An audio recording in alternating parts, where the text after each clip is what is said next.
So this is the part of the Quality Online Teaching series, and it's called Feedback Strategies for Your Online Course. Thank you all so much for being here. I'm glad that you were able to attend this afternoon, and I hope that we will all have a very interactive workshop, and I also want to hear lots of feedback from you.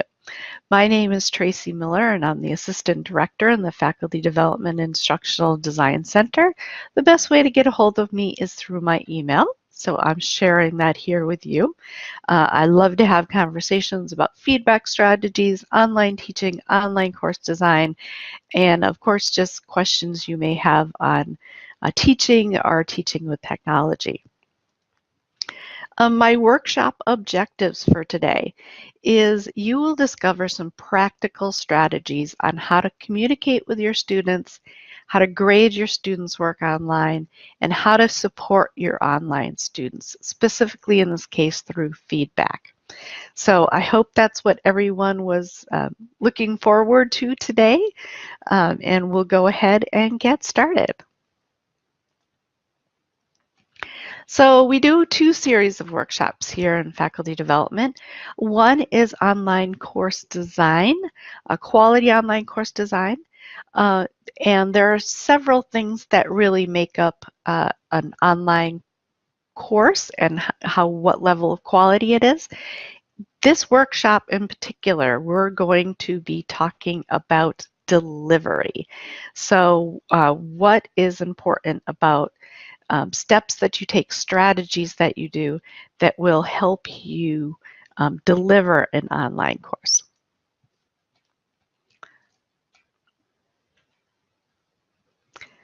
I want to make sure I help a colleague get into the session. They were confused about the session link, but everyone else got in, so I feel pretty confident about it. But again, I want to make sure everybody's okay. So let me go ahead real quickly and send that link to them.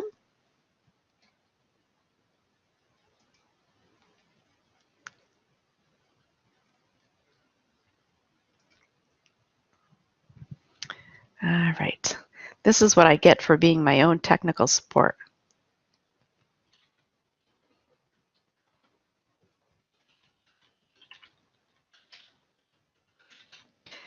It's actually a really good strategy when you're doing a synchronous session like this to have some kind of technical support to be able to help you out.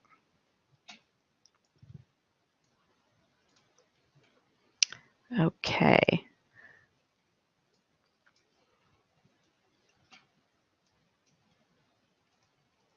And I see that we've also had some new folks come in, so I just want to introduce you a little bit to the text chat area that we've been communicating in. At the bottom right-hand side of your screen, you will see a purple area with some arrows. Open that up. The first icon after that is the speech bubble, and that's the text chat area. You can type your message into the box above where it says say something, hit enter to return, and your message will be shown in the text chat area. Nicholas, it says I had some issues with the link. I was forced to copy and paste the link in order to get in. I will definitely check that out. Can you tell me what browser you are using? Sometimes the browser can be more cooperative than others, but I'm glad you went to sort of that plan B of copying and pasting in the link. Okay, a couple people had trouble. I will definitely report that to the tech support people because, you know, even if you copied and pasted it, you would hope it would do it. I tried Safari and Chrome. The link went directly to NIU's homepage. Okay, I definitely thank you again for the feedback. It definitely seemed like enough people were having some issues that I will check it out.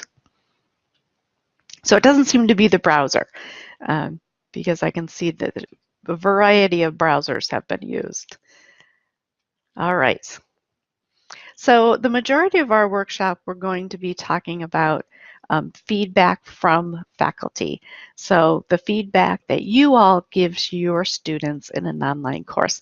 And I think that's probably what you're most interested in. So that's why we're going to spend a lot of time focusing on that. But we will also talk a little bit more about how students can get feedback from each other and also do a bit of a self-evaluation of where they're at in the course. So to start things off, Abner, glad you found the text chat area. Hello to you. Helpful feedback, it has a sort of formula to it, if you will. And I think it helps to kind of look at it from this formulaic perspective. So helpful feedback, not just feedback, but helpful feedback, really includes some sort of evidence. So is there specific examples that you can give your students on maybe what they did well or what they could improve on? Really narrowing it down. Quote or point out, if possible, exactly where that sort of evidence is in their work that you are providing feedback on. And I'll give you some strategies, some tips on how to do that when we dig into this a little bit more. But you want to also give them your expectations. So you start off with, this is what I would like to look for, and then your evidence becomes what you are actually finding in their work. Helpful feedback should be balanced. It's sometimes called a feedback sandwich. I usually get a little bit of a snicker with that, but the idea is that, you're kind of balancing that positive feedback with more instructive or constructive feedback. And that way it's sort of more palatable because the students feel like at least they did something well, and this is where they need to build on. And then measurable. Measurable in the way that you can then go back and see that improvements have been made or that your feedback has been listened to. One of the things in the course that I teach, I have a sort of a major project at the end, a final presentation at the end. So I let the students do a first draft and I give them lots of feedback on it. But I want to be able to measure that they took that feedback and did something with it. So that's why it's important that any sort of feedback that you give them, that you can go back and measure that the improvement has been made. So my first sort of helpful strategy here is to comment on the work itself, and that really gets at the evidence or pointing directly to what you're providing feedback on. In my example here, I've used the inline grading in Blackboard. So if you are having your students submit assignments electronically, you have the ability to do this inline grading. The inline grading's been changed a little bit. There's a new tool that's being used in the interface, but it still really works the same and it still gets at the same idea. So in this case, I've circled that I'm talking about the purpose, and I'm also pointing at it and I'm saying, please provide more detail. So I'm letting them know that I would like more detail specifically on how they addressed the purpose of this particular evaluation, which is what the assignment was. Down below, I've used just a different kind of way that you can kind of point to where your feedback is referring to. And so I'm using a highlight. Maybe you color code your highlights. So green might mean, go do more work, or red might mean, stop right now and some serious improvements need to be made. But whatever you kind of want to use, that's fine. And then I, again, specifically talk about what do you think the goals were. So I'm being a little bit challenging here. So that's why I've created it. I made it into a green highlight because I'm not necessarily saying they're wrong. I'm just asking them to challenge their thinking a little bit. So my first bit of feedback advice is to comment directly on the work. It helps you to be more specific, points to exactly what you're talking about in the course, and it also could be something that you could go back and measure later to see that those improvements have been made. My next little tidbit is to grade with Blackboard interactive rubrics.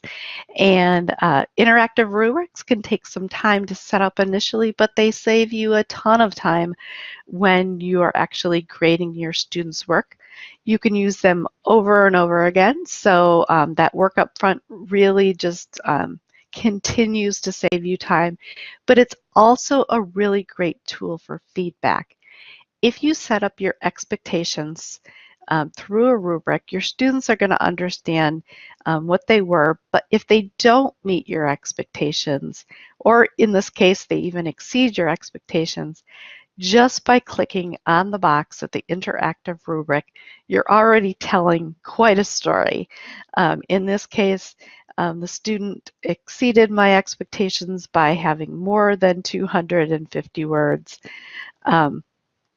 And there was no misconceptions. And so again, this can reinforce your expectation, and by a click of a button, you're giving very quick feedback. This really allows you to spend more time on giving your students feedback in areas that they need improvement on. So if it was more of a below expectation piece of work, then you can use the feedback button below and you can give them some more constructive, instructive feedback on what they can do to improve their work. So I just talked about using your interactive rubrics for positive, reinforcing feedback, but also any of that constructive, needs improvement, instructive type of feedback. And another kind of shortcut, I guess, to still providing meaningful feedback but getting through your grading is to save your common feedback phrases. And so you can save it in a table like this. Maybe it's a Excel spreadsheet, you know, any kind of productivity tool that you like to use. But I like to kind of break them into a positive column, I should say, and a constructive column. And then I make sure that they have these different components that I kind of outlined as a helpful feedback formula. That you're specific. So in this positive feedback, great work on outlining the project. So I'm specifically talking about the outline of a project. I'm not talking about the thesis statement or the conclusions or the research gathering. I'm specifically talking about the outline of the project. But even as a positive comment, I'm letting them know that there's some improvement in identifying the key areas. So I'm being specific. And I also might look back. So as far as measurable goes, I might look back at a previous bit of work and I might have suggested that they need to identify key concepts a little bit more thoroughly. And then I'm going back and saying, now I'm seeing some improvement. So you can kind of look through all these examples. I kind of picked a variety of them. You can see the constructive ones, you know, have the certain model to them at all. But I also think that you can take these common feedback phrases and you can kind of adapt them as a new sort of body of work comes up. So just to keep it short and sweet here, if I look at this second one, could you expand on this idea of reconstruction and include an example? That might be very specific to an assignment that has to do with reconstruction and that requires an example. But I can take the same kind of phrase and then kind of mix it up a little to a new type of assignment. So instead of, can you expand on this idea? Maybe they kind of went off for a couple pages of a bunch of minutia, and I really want them to be more concise in their ideas.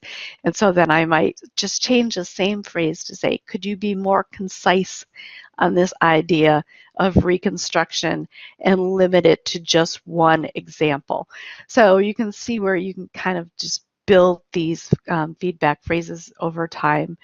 And again, if you start with sort of this base, then you can really spend your time on the students that really need your feedback the most. And you know, you kind of are still giving them really good feedback, but then you're also kind of building up that bank of really good feedback. So let's try it out a little bit. Let's use the text chat area. I would like you to just imagine an assignment that you've done in the past and how you've given your students feedback on it. And just kind of start with these prompts. You can use 1, 2, or 3. You don't have to do all 3. Maybe just pick one that speaks to you. And just give me a little bit of thought on what kind of feedback improvements you would make. So the first one is, this work is just average. Second one, I expected more from you at this point in the course. And great job on your speech. If you went back and looked at how you could improve these feedback phrases, what would you do?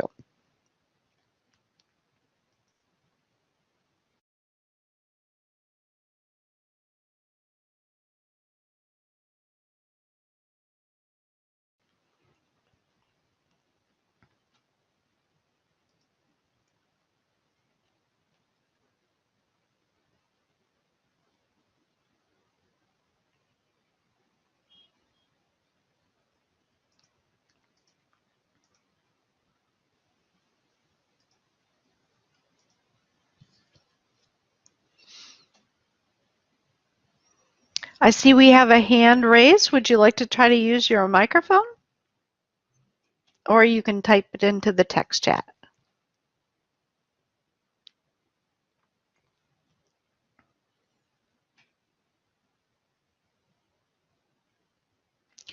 In order to use your microphone, you can click on the microphone icon that's at the bottom of your screen. But I do see some responses coming into the text chat. Great job on your speech. There's some room for example. Please revise these ideas. Idea, or areas, and resubmit. Great. I see the feedback sandwich in there a little bit with that great job on the speech as kind of your opener. And for Natalie said, for number 3, I really like how you emphasized X and X in your speech. You have come so far this semester. Make sure you always remember to use your tone and proximity to drive your points home. Wow, you guys are getting into this.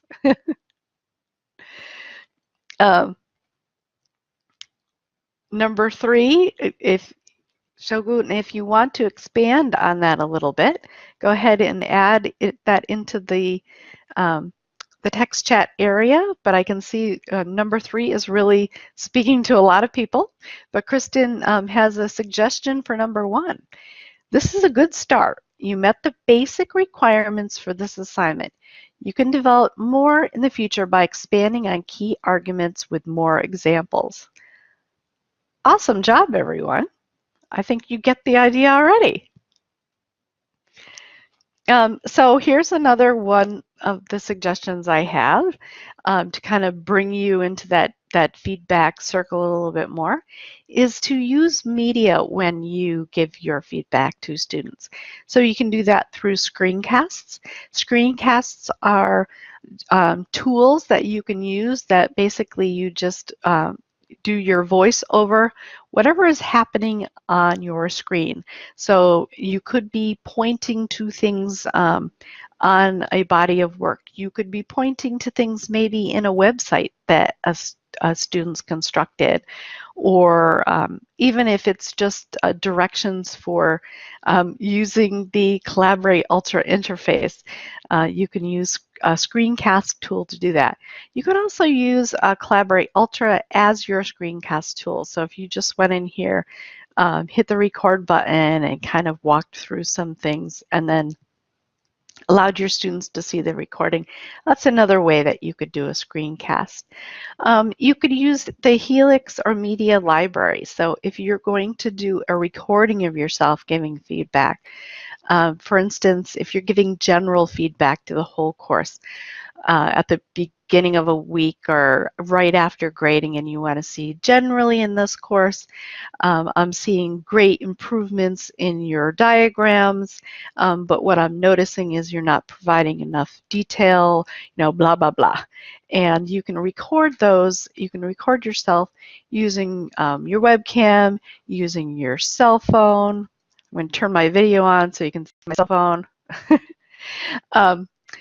And then uploading them to our video streaming library here at NIU and then sharing that with your students. And then any sort of automatic feedback tool that you might have. And I'm going to give you some ideas of what that might look like. The first one for automatic feedback is to add feedback to your test questions.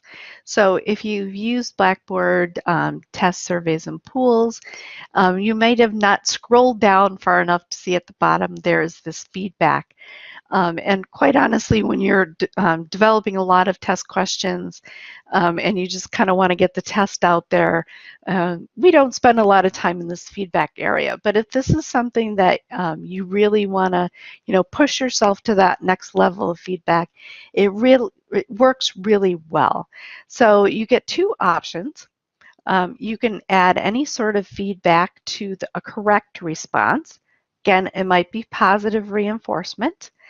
It may be supplemental material. If they're getting a lot of the answers correct and you kind of want to bring them to a different place, you could add links, you can add pictures, you can see there's a variety thing in the text chat editor you could add to that correct response feedback. Again, I always spend a little bit more time in the incorrect response feedback area. This is not correct is a little lame for me. What I would suggest is adding something about where they could find out the correct answer, not just giving them the correct answer, but saying, reread chapter 15, re-review the lecture that I created, look at this resource in order to point them into where they can find out the right answer. Question on tests and quizzes. Can we withhold the feedback until after all the tests are completed? I haven't used this before because I was worried some students would seed feedback and then share it with their peers who have not taken the test yet. So there are a couple options when you set up a test, and it will say it'll give you two choices for when students receive feedback. So one could be after the due date, after the test is submitted, which sounds like would be too soon for you, or even after a very specific date. So again, you have two options for that. So let's say that after this test is submitted, you only wanted to see the students, you only wanted them to see their correct answers or their overall score, but you didn't want them to see the feedback yet. Then that could be a box, because you'll see a box that'll say feedback, that you can check for that second one that might be more like after the due date or after a specific date. And so then they really won't be able to share that until they know that everyone's done with it, and then you can feel confident that they're not sharing it with each other. Yeah, you've seen that. You've seen it, and you're like, I wonder what happens when I click on that button. So another good tip, another strategy for feedback is to let your students know when they're going to receive feedback from you. And you can do this by just adding this to your course syllabus, adding this to the course information area. This is a little bit in that design or that planning phase where you're going to let your students know. In this case, I use the example of they will get their grades and feedback 3 days after the assignment due date. That was my choice. You can provide feedback to your students. It's just a matter of letting them know and then committing to that. So if you're letting them know that they're going to receive feedback from you 3 days after the assignment due date, you know, reinforce that and actually do that for them so that they can look for that feedback, not bug you about the feedback until at least 3 days, but then use that feedback to improve on the next iteration of their work. If it's something that's going to take a little bit longer to grade, then again, just let them know that too. If it's a major paper or a comprehensive midterm, that's going to take you longer. So just the idea is to communicate how you will provide your students with feedback. And to kind of go along with this, and I get this question. Sometimes students don't know where in Blackboard to find your feedback. And so if you've spent a lot of time creating these great, feedback phrases and, you just bled all over their paper and they still don't know where to find it, then you did a lot of work for not a lot of good reasons. So I'm going to put a link in here, add this into your course, again, maybe in your assessments area or your course information area. And this will just give students a tutorial on how to check their grades and view your instructor feedback. So that's a pretty easy one that will save you some time when they're asking, I didn't see your feedback on the paper. This will point them to the right spot. Here's some ideas on giving you an opportunity to give your students feedback. Do a draft assignment. So if it is a major paper and you want to give them feedback before that summative grade, create a draft assignment, maybe a multi-phase assignment, something that's going to let them kind of improve and take their work to the next level as you provide them feedback.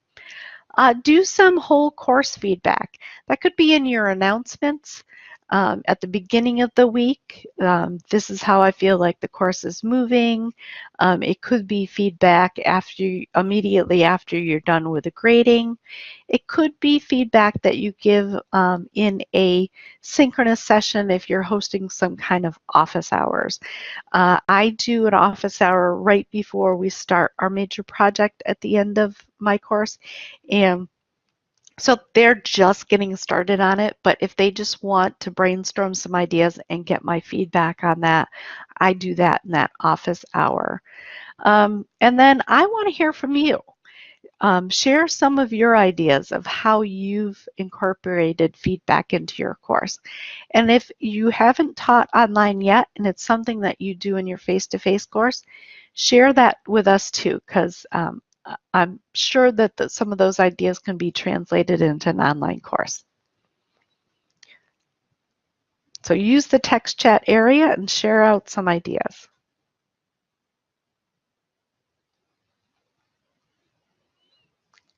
And as you share some of those ideas, we are going to switch gears and start talking about feedback from others.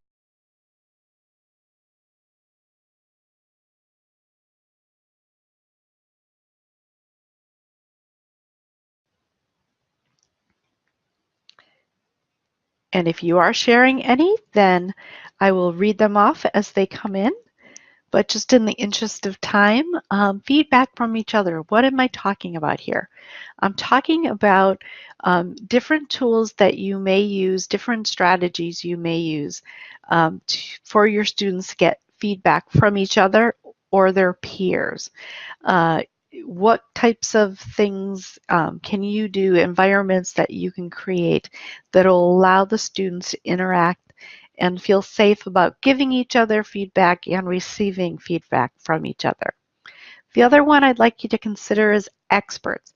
Pulling in experts in the field and allowing the experts to give feedback to your students. Probably something that you've done in your face-to-face course where you might bring in a guest speaker, a industry leader.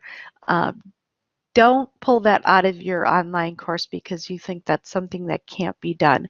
You can definitely invite guest speakers into your course. They can create guest lectures and it can be embedded into your course.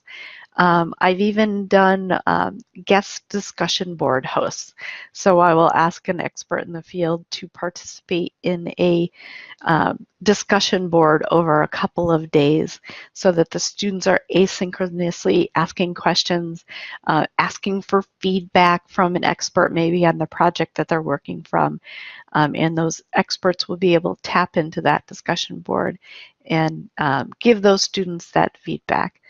And it may be where you're having experts kind of work offline, where they're maybe critiquing or evaluating or observing your students' work, and then working through that. So I'm going to give you some sort of really specific ideas on how you can do that. The first one is using blogs and wikis. Nicholas says, I haven't done this myself, but inviting an expert to tap into a discussion board is a great idea.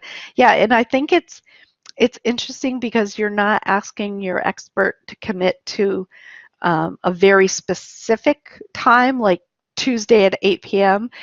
You're asking them to just tap in a few times over a couple of days. And so it just kind of gives them a different way to interact with the students.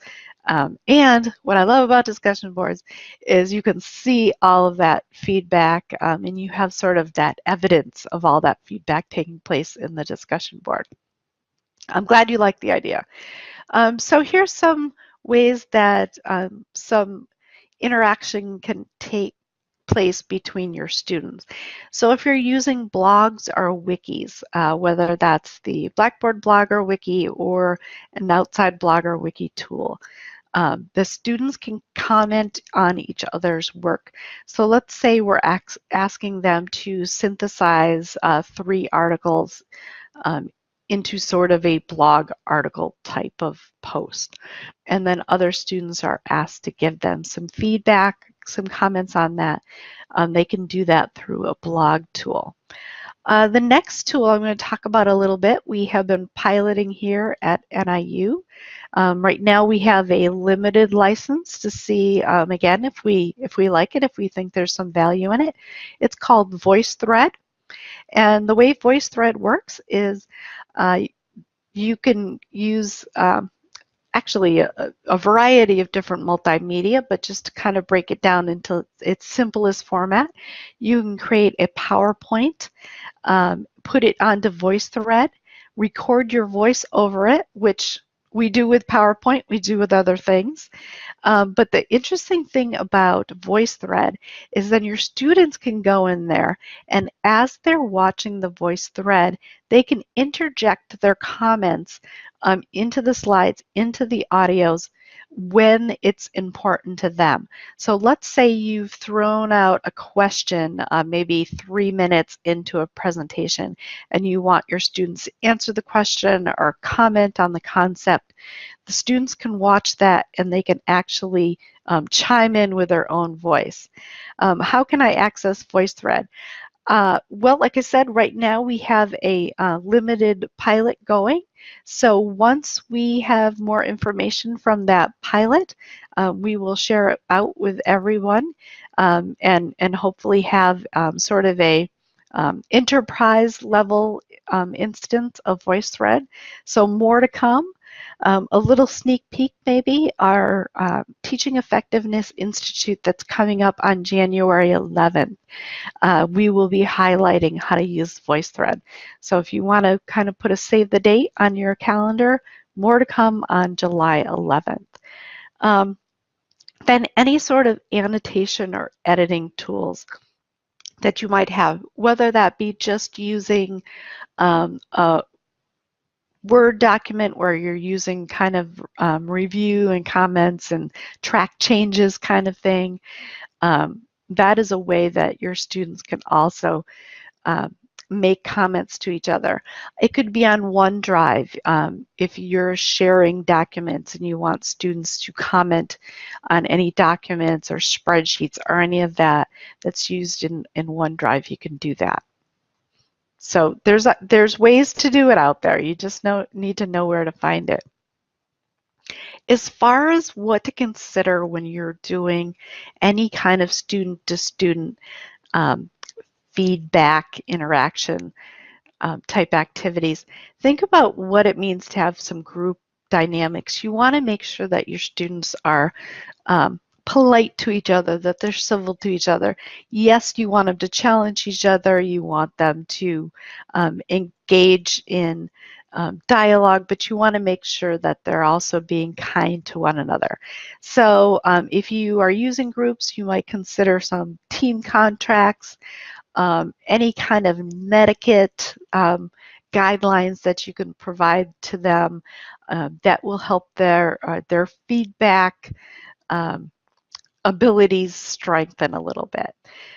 When you're talking about groups, also let your students know what sort of checkpoints they will need. And by that, I mean checkpoints when they need to check in with you so that you can give them feedback. If this is a group project that's going to take place over several weeks, possibly even over the whole semester, what points along the way do you want them checking in with you, or what point are you going to be checking in and giving them some feedback on how they are progressing on the project? Think about what those checkpoints might be. And then any sort of alternative tools that you want the groups to use. They may find them on their own, but if it's something that you need to, again, check into a little bit at those checkpoints, just think about it a little bit. I just mentioned using OneDrive. Students may have a collaborative environment in OneDrive where they're sharing documents, they're having team dialogues with each other. If they're using something like that and you need to check in on that, make sure that they're sharing those environments with you, again, so that you can see them. You know, we can see into our Blackboard tools with what our students are doing, but if we're giving them alternative tools to use, think about what that means to you. So some ideas for doing this student-to-student feedback. Peer reviews or critiques. I always use this picture here of this art gallery because I think that the arts and the aesthetic disciplines have figured this one out. It's very common to do some kind of peer review, observation, critiques of other students' work, and soliciting and giving feedback to each other. And so think about the models of what that would look like in your discipline. Those observations I talked about, pull out the rubric. Maybe there's your rubric that you would use for grading, but can that same rubric be used by a fellow student to be able to kind of grade or give students feedback on their work? Either formative or more summative feedback on their work. Plan and map out time for student-to-student interaction. We're going to talk about self-feedback next, but my self-feedback is I always watch my workshops, my previous iterations of a workshop before I prepare to do the workshop again. And I always get to this point and I think, oh my gosh, this is such an important concept. Sometimes we can throw in this idea that students need to comment on each other's work, that they need to give each other feedback on their work, but we don't really give them any time or space to do that. So if we think this is important enough that students are going to do some sort of peer evaluation, some sort of assessment of each other's work, provide each other with feedback, any of those things, please think about that this is part of what they need to do in the course. give them time, possibly give them grades because the students are motivated by grades, and also think about maybe even a place where they can do that. Um, just a little bit of extra planning. So I said we were going to talk about self-reflection a little bit.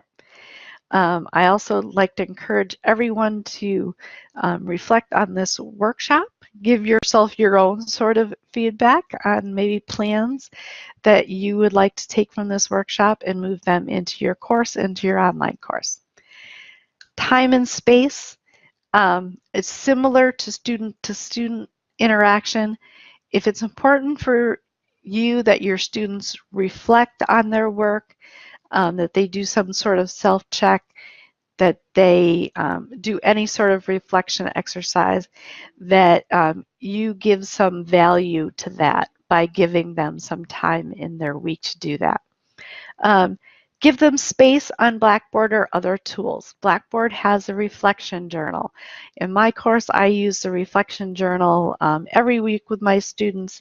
I give them 5 points a week, so it's not a huge amount of points, but I'm placing value on it by giving it a point value. You could use other tools, you know, whether they're creating their own website and they're sort of reflecting every week through that kind of journal, whatever it is, they also need some space to do that. When you think about their reflection journals, I would say that it doesn't have to be perfect, but it should be honest. So when I mentioned the reflection journal that my students do, I give them 5 points. Honestly, I give them 5 points no matter what they write about, because I don't want it to be perfect. I just want them to sort of tell me what's going on with them this week. And so it's either they get the 5 points or they didn't do it and they don't get the 5 points. But I think that's important, that the students aren't thinking so much about their sentence structure and are they reading our minds properly and giving us the right type of reflection. We just kind of want them to be really honest about where they are. Or we need to give them some more expectations on what we need from a kind of this reflection. So for some ideas, portfolios with reflection. So portfolios may take place over the duration of a single course. Typically, portfolios will take place over the duration of a program, or certainly at the end of a program. So this is a way for students to really collect artifacts or different bodies of work that they've accumulated over time, but also reflecting on them, talking about what they would have been done differently, what they were really proud of. And really, portfolios could show you a lot of growth over time, and it can show the students a lot of growth over time. And so portfolios is a great idea to do definitely at that program level, but I can see instances where it would even be valuable over even just a course. Journals, I've talked about a lot because I really like journals. Again, if you want to even just jot down 2 things that you're going to do after this workshop to kind of improve your feedback strategies in your course.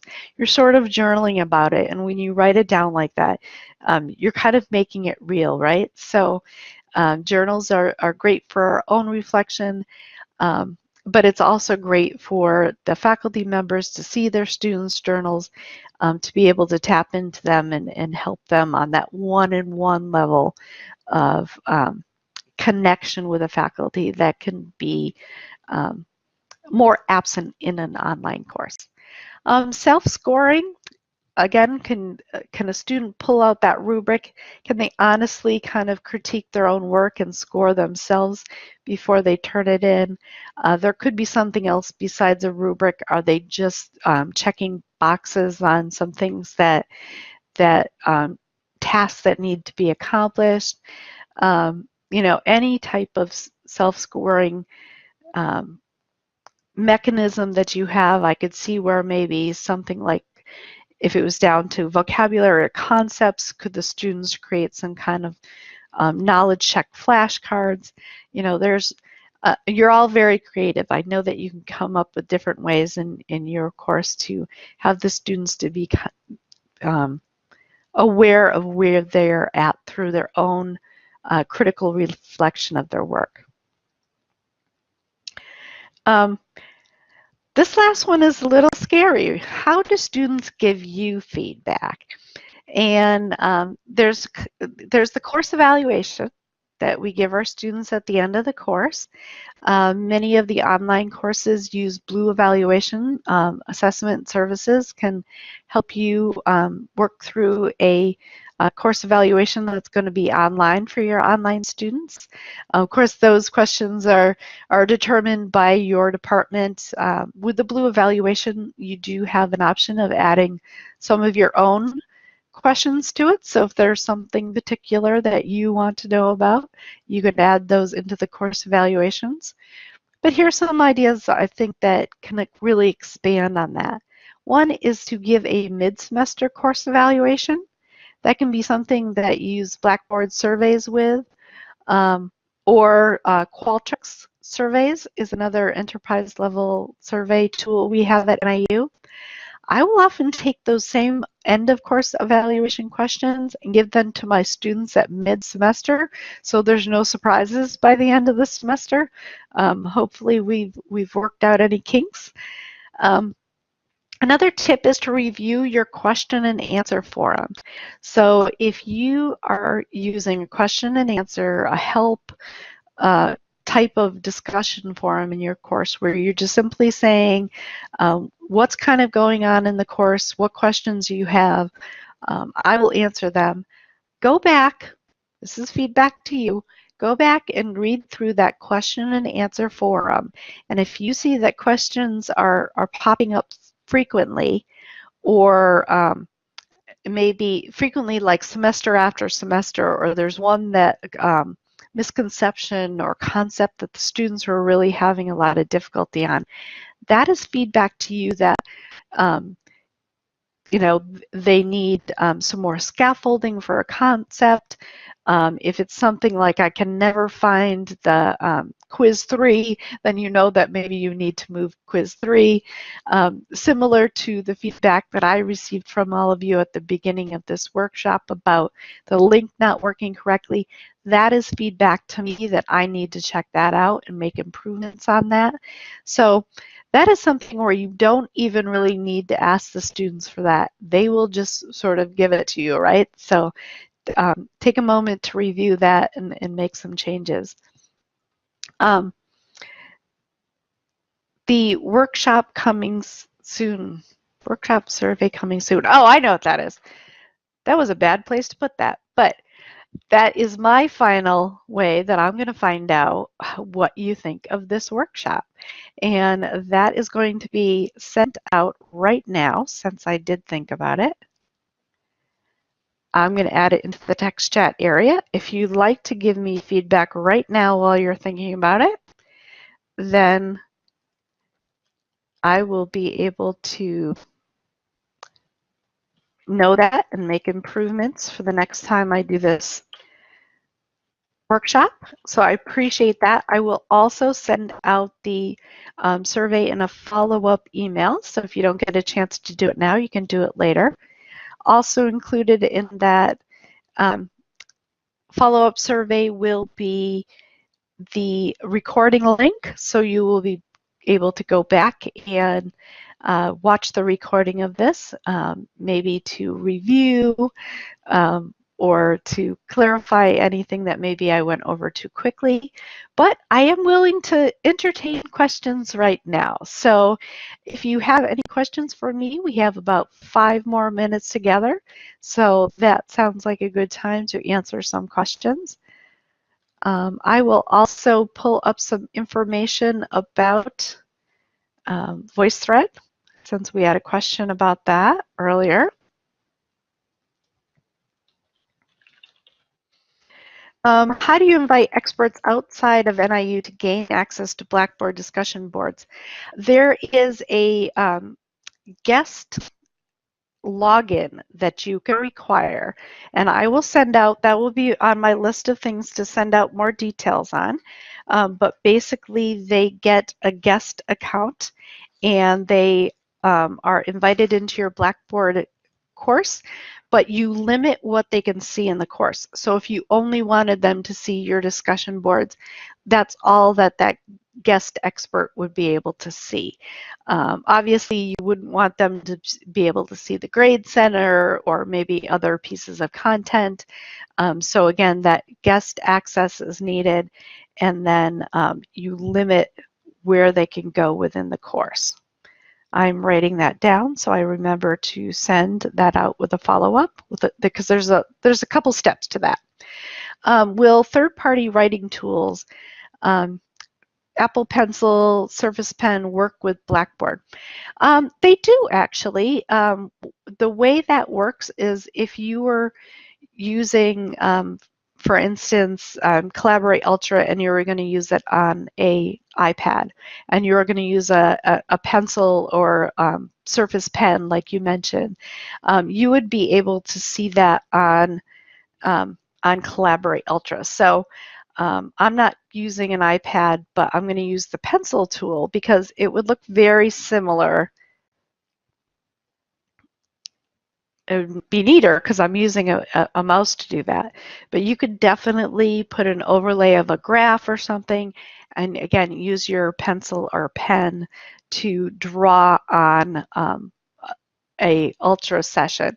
The other way to do that would be using tools that is an annotations tool that you would use it for. Most of those tools, what they do is they create sort of a little video of you doing that, kind of like, oh, what's that? Khan Academy kind of look. You can kind of recreate that for your students and then embed that video basically into your Blackboard course. Is there any tracking on Blackboard Collaborate like there is on Adobe Connect? I still use Connect so I can see reports, attendance. Collaborate does have an attendance tracker. I don't think it works as well as Adobe Connect, but Blackboard Learn now does have an attendance tracker. So if you use the attendance tool in Blackboard Learn and had it up on a, in a different browser, you kind of mark your student attendance. Actually, just the way I marked the attendance for this workshop this afternoon, where I had our registration system up, had the participant list up, and kind of marked attendance that way. Any other questions? I was still looking up the VoiceThread stuff, but I'm glad I had questions that you were interested in. I hear the chimes ringing in the background, so thank you all for being here with me this afternoon. I appreciate you all taking the time, and we will see you next time. Anyone that's interested in VoiceThread, if you just want to hang out a moment, then I will get you that information.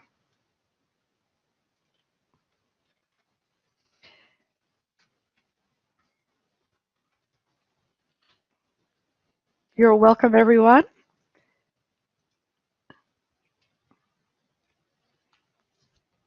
I put some VoiceThread Blackboard information in the text chat area.